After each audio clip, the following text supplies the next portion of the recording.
Well, hey, Charlene, good afternoon. How you doing, Doc? I'm doing very well.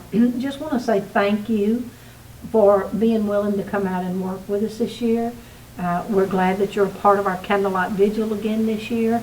And, I just appreciate so much you being willing to share a little bit of your story to show our community that there is hope and there is life after domestic violence if you have the right kind of support.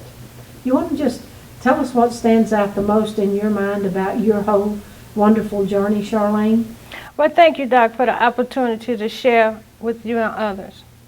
What basically stands out in my mind is finally realizing that I was in a domestic violence situation. Whereas before I joined your group, I thought domestic violence was a physical thing. But when I joined your group and I learned what domestic violence actually is, I realized that I was in a mental state of domestic violence. And that what stands out in my mind, because before I actually really learned that it was a such thing as mental domestic violence, I thought I was just sad all the time. I didn't know I was beat down verbally. So I really appreciate the opportunity to learn about what was going on with me, where I can have a successful and happy life and not be sad for what I thought was no particular reason I did not deserve. So now I know that since there is such thing as a verbal domestic violence, I learned to adjust to knowing that it was not my fault to be in that situation. I thought that I was the type of person that didn't deserve to be treated as a young lady, whereas my abuser, which is my ex-husband this particular time, was that person in my life who was verbally abusing me. And I also learned that I am worthy of having a life, and a happy life at that. And I also learned that if I stay within a support group, I will not fall to the wiles of the evil one, as I can say. So I just want to say thank you for allowing me the opportunity to not only be part of your group, but to also be a volunteer for Shepherd's Rest so I can share my experiences with other young ladies.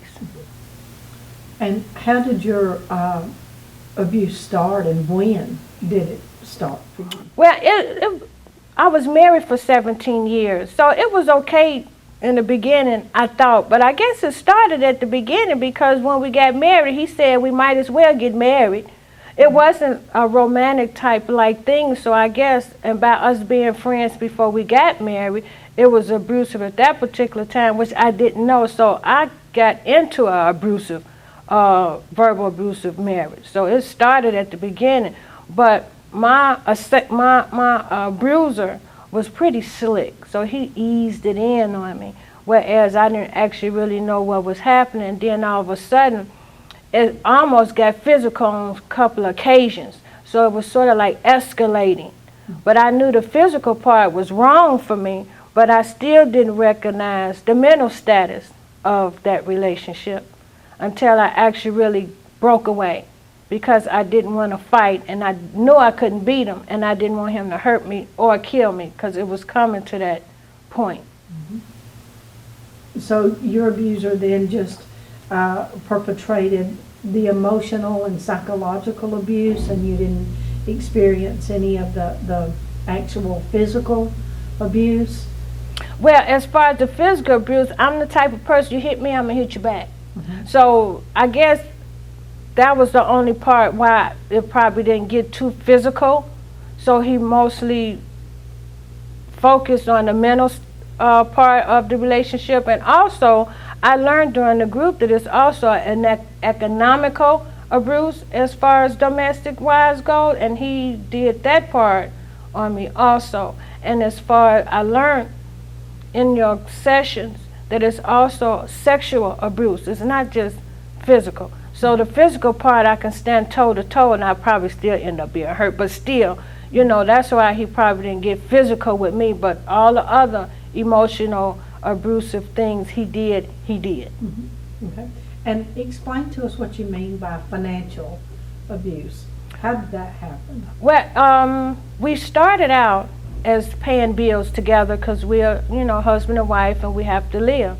Then all of a sudden he stopped. So I was the one who was supporting us. But it was kind of hard because my money didn't really go that way. So he just held the finances from me. He did what he wanted to do with his money, which made it harder on me financially and, again, mentally, because I'm trying to figure out how I'm going to take care of us. Okay. And so he would take your paycheck or just allow you to pay the bills, and he would play with his?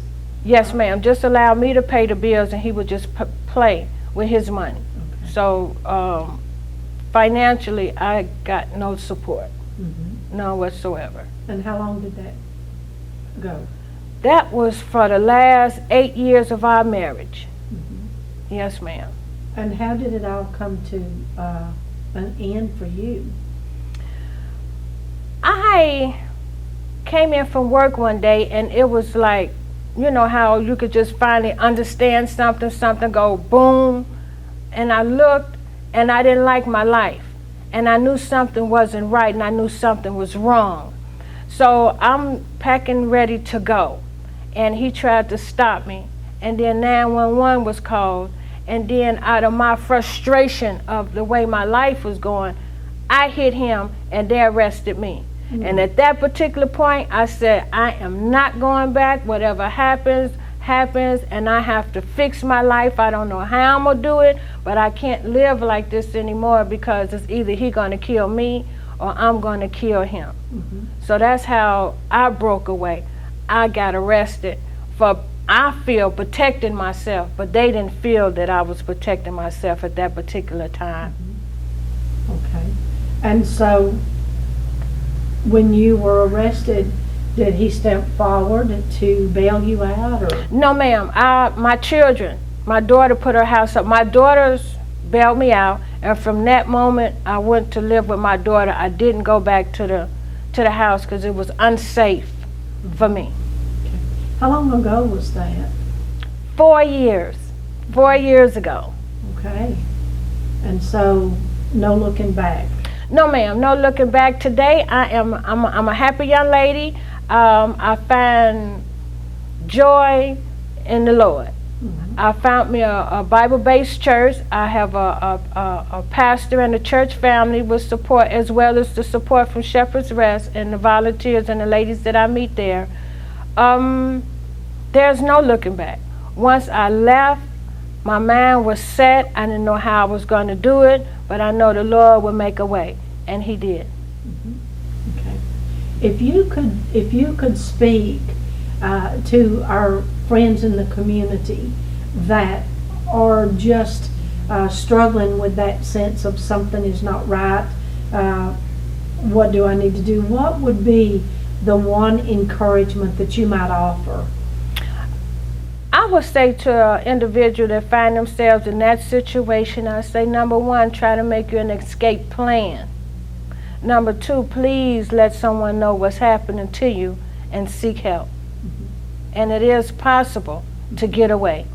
Absolutely, absolutely.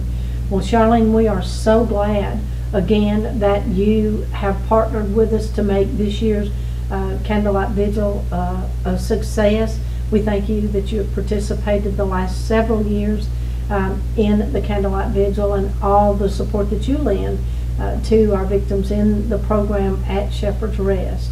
We're glad to have you on board. We're glad that you've come this far down the track and you're able now to turn around and give back to those that are coming along and finding their door to liberty and wholeness. So thank you very much for being here. Thank you for having me, Dr. Melton. So hey, Nadine, thank you for being here this afternoon. Thank you, Doc, for inviting me. Well, we're so glad that you were willing to partner with us and share a little bit of the pain that you and Brent and the family have experienced as a result of being involved through your daughter with domestic violence. Of course, you know that domestic violence is October is Domestic Violence Awareness Month, and so we will be having our candlelight vigil again this year, and you'll be a part of that, and we just are so glad that you were willing to come out.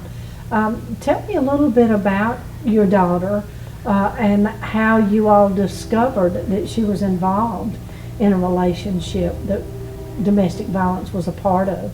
Well, thank you again for inviting me, Doc, and allowing me to honor my daughter, Janice. Well, how we discovered that Janice was involved in domestic violence is little bits and pieces, and as being a survivor from my first husband, I know the signs also well of physical abuse. When I first noticed the things that JB would say to Janice or be demanding of her when she was in high school, I just didn't like it, but she thought it was cute that he loved her. But domestic violence is so real. It's nothing cute about it. There's nothing, if he don't hit me, he don't love me, let him hate you. Mm-hmm. What happened with Janice is that Jonathan would do things or say things, but long story short, as she kept having kids, they were homeless. And my husband and I would take the oldest one. She got pregnant again.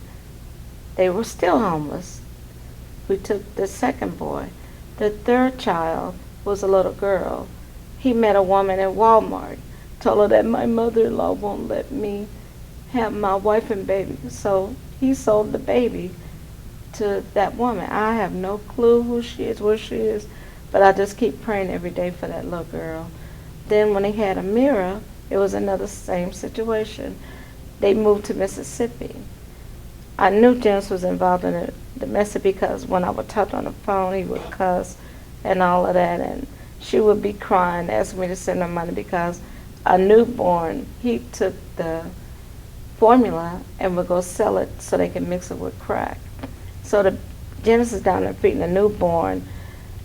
She would chew food like a bird and give it to the baby. I'm sorry, it's a little difficult, but she would chew the food and give it to the baby. Baby's 2 months old, eating greens, fried chicken, because Janice would chew it up and give it, so at least she had something. So I knew that situation wasn't good. To bring the story further, Janice, I told her to come home. She came home, and all of us were there. She started going to school online and was working, which is something she's always done. She's a smart girl. She graduated from McEachern with a dual seal. So it just so happened she was a good girl that just liked bad boys. Jonathan followed her here to Georgia. They got together, they moved in together, but they kept the little girl, we kept the boys, because it cost us $5 to get the oldest one, because we had to buy him breakfast at Mrs. Winters on the square. It cost us $4 because we didn't buy them no drink each, to get Jordan, who we went to Wendy's on the square, but both of them signed the paper, so he couldn't come back later and say that he didn't know anything about it. But to speed the story up, when Janice moved back in with him, she moved in with him and another young lady. Janice and the baby would sleep in one room. Him and the woman would sleep in another room, even though him and Janice were married. All these signs that kept coming up, and I kept talking to her. She was just in lust, because she wasn't in love. Love don't do you like that. Love don't make you sell your soul to make him happy, and that's what she was doing. The long story is that one day they were living down in Noonan, Georgia, and there was a woman that told my daughter, because she always worked, John always stayed at home and watched the baby. We found out that when this woman told Janice that too many people running in and out of her house with him and the baby. So Janice went to work. She came back early, found him in their bedroom with two women, naked, doing meth and cocaine.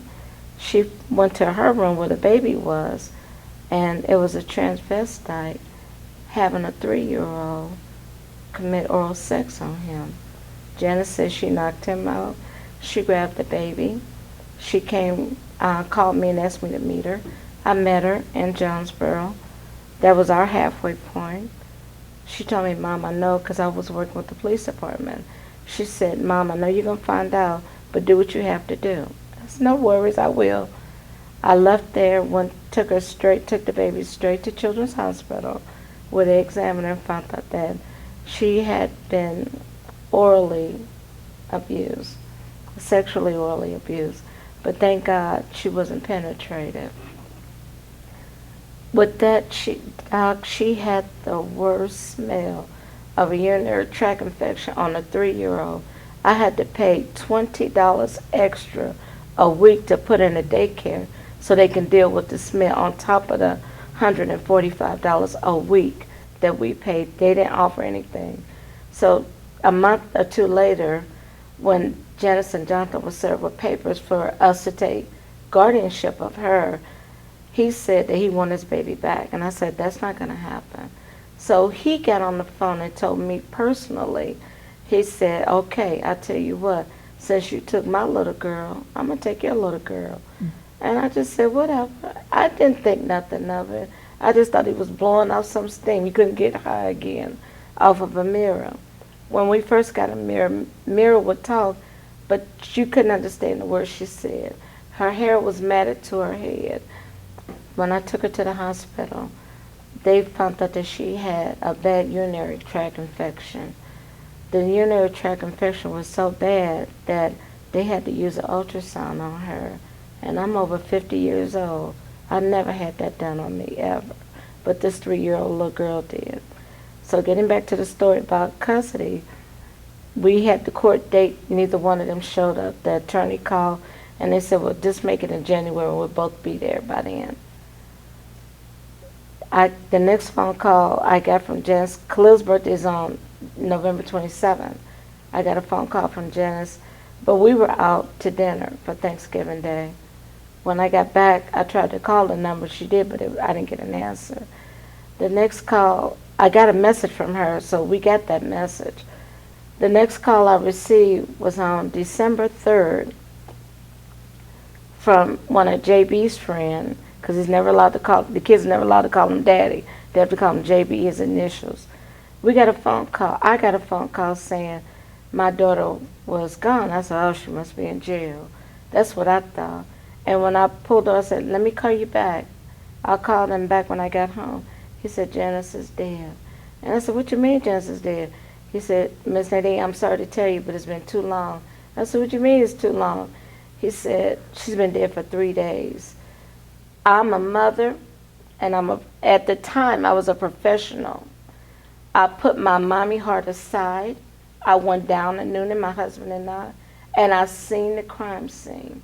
I seen the pictures. I seen everything that was there. The distance, Doc, between you and I is the same distance that the 3 of them kept walking back and forth past her body. Janice had 6 ecstasy pills in her throat, half dissolved with urine in it. She had 8 holes of cocaine in her left arm. When she passed like this, where she had powdered meth on her arm, up her nose, on a little bit on her top lip, inside the nostrils, on her top nose, and on this arm, where they were blowing meth on her. As I said, I put my mommy heart aside and I put my professional heart on. I even had the crime scene pictures. Nobody went to jail because, like I said, they said it was an accidental overdose. And I said, well, isn't it a crime for someone to conceal a death? Oh, they thought she was sleeping. And I said, that's a lie. Ever since she was 7 years old, she always snored like a pig under a shade tree, meaning she had sleep apnea real bad. So some of these ladies out here, if you think he don't love me because he don't beat you, let him hate you. Keep it moving. Mm-hmm. I have to tell you that we're blessed. My husband and I, we have the 3 children. We adopted them. We even changed the last name Payne. And they're the most beautiful, and the mirror is so articulate. I can't wait for you to meet her. And thank you so much for this opportunity. And if I pray and one girl hears my story and listens, then I've done what I was supposed to have done. Thank you, Nadine. Thank you for being here. Thank you, Doc. Well, Samantha, it's so good to have you here this afternoon, and thank you for being willing to work with us this year for our candlelight vigil, and share a little bit of who you are and your wonderful journey, and all of the hard work that you've done to put domestic violence behind you. What stands out the most in your mind about your situation, Sam? What stands out the most, basically, that I finally became strong again for my children, and myself, of course. It's unbelievable how, I mean, I was, you know, an independent woman. I had everything that and my kids that we needed or wanted. I worked every day. I had it going on. I met this man whom I married very early. And I mean, it was just within a couple of weeks that I started noticing, you know, I didn't realize at the time, of course, I thought he just super duper loved me. And it just began basically with phone call after phone call when I would be away, you know, without him. And then I would return home and he would be drunk. And it just, the violence started maybe about 2 weeks after of us being married. And I believed, you know, the next day that when he told me, you know, he didn't know why he was calling me names and he didn't understand. He had just been drinking. I've believed him numerous times, and until, you know, the final big bang, so to speak, I believed him all these times, and it's like finally, the man had never been arrested, ever. I've called the police numerous times and he got his way out of it. My house had been destroyed, absolutely tore up to pieces. I've had to, you know, fix everything before my children had gotten up. You know, one thing that kind of does stick with me is that when this kind of stuff would be going on, maybe 95% of the time, my children was in bed, you know, sleeping. And so I felt like, well, at least they weren't involved in it. It's okay. You know, little do I know, they hear everything that's going on, you know, and they're questioning me about it the next day, and I'm coming up with excuse after excuse, and it was okay maybe for the first few months, until I'm like really thinking to myself, you know, wow, you know, I'm coming up with excuses for this man. I know it's wrong, you know, what's going on here. My children actually did get involved in it one particular time, that definitely sticks with me again. Where I tried to leave. He got violent, he got drunk, he got violent, he started breaking stuff in the house. I picked up my girls, literally picked them up and tried to run out of the house. He grabbed one of them away. I went running and I fell on my 8-year-old, well, she was 7 at the time. I fell right on top of her. And, you know, I hurt her little leg, of course, you know, and she's limping around, and I'm like, oh my God, you know, what am I going to do? I'm going to get myself into trouble. I'm thinking it's going to be me, you know, and not him. Just, it's so just, it's a nightmare. And the sounds from that evening is one I think I will never forget. My kids were I mean, screaming, dogs barking, you know, it was glass breaking. It was terrible. It was terrible. The looks on my kids' face, like, what are, you know, looking at me like, what are you doing, you know? They've helped me become strong.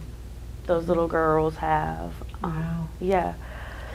So, you know, I finally, the last straw, basically for me, how I really truly realized was that you know, I know that none of this abuse is my fault. I tried to change. I blamed it on the alcohol. I tried to change my way of thinking. None of it worked. It just kept repeating itself over and over and over again. So cycles. It was. And denial, of course, you know. Well, I invited my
for me, I will continue to go and move forward, not back up again.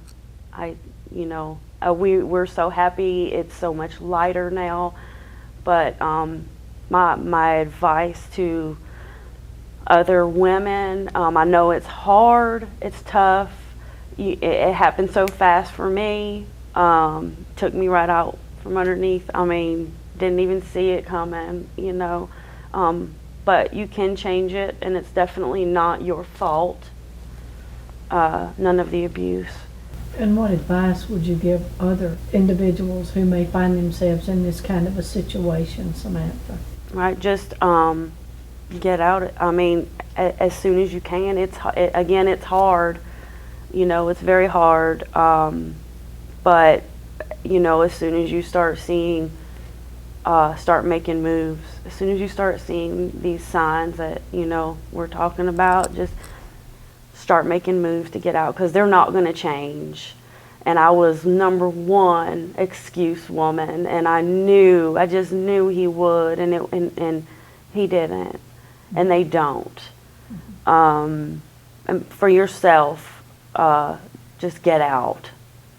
Try to be strong and rely on your family and others and friends, because there's good people that do care about you and that do love you and that don't call you names and hurt you, and want to ruin your life. And he was very insecure, very jealous. My family was a threat to him, and I even ended up believing that, you know, that they didn't love me. These people that were there for me through everything, and had only been in my life for, I mean, at the time, you know, just a few weeks. And he reeled me in for sure, but I got away as fast as possible, and I'm blessed for that. So he convinced you that he cared more for you than your own family? Absolutely, absolutely. And pulled you away from your family and wedged them away? Absolutely, yes. Yes, they were only out to get me. They did not love me. They only want something to do with me when they want something. I've heard it all, and I would have to turn my ringer off even to speak to my own mother. And I have an awesome relationship with my family, so that's how powerful, you know, he was. He controlled my mind. It was brainwashed completely. So, but just stay strong and rely on good people. There, you know. And how do you feel about where you are now in your journey? Right now, I am amazed at myself. I'm extremely happy. I'm extremely lighter. I'm back to where I was, you know, 3 years ago, 4 years ago. I've gotten myself back, and I see it in other people when I'm talking to them, you know, where I'm funny, you know, and they see it, you know. Everybody's coming back into my life where everybody was gone. I didn't, and I don't blame them, honestly. And they were gone because they chose to leave or because they were driven out? They were driven out. And how about the girls? How are they doing now? Wow, they are doing excellent in school, because of course, you know, my straight A students' grades started dropping because they're worrying about mama. That's not like my kids, and so anyway, now wonderful, happy, back to normal, family, couldn't ask, I mean, for more. It's great. It's great. They respect me again, where they didn't, and I don't blame them. And you respect yourself now. Absolutely, 100%, 100%. Awesome. Thank you, Sam. Thank you.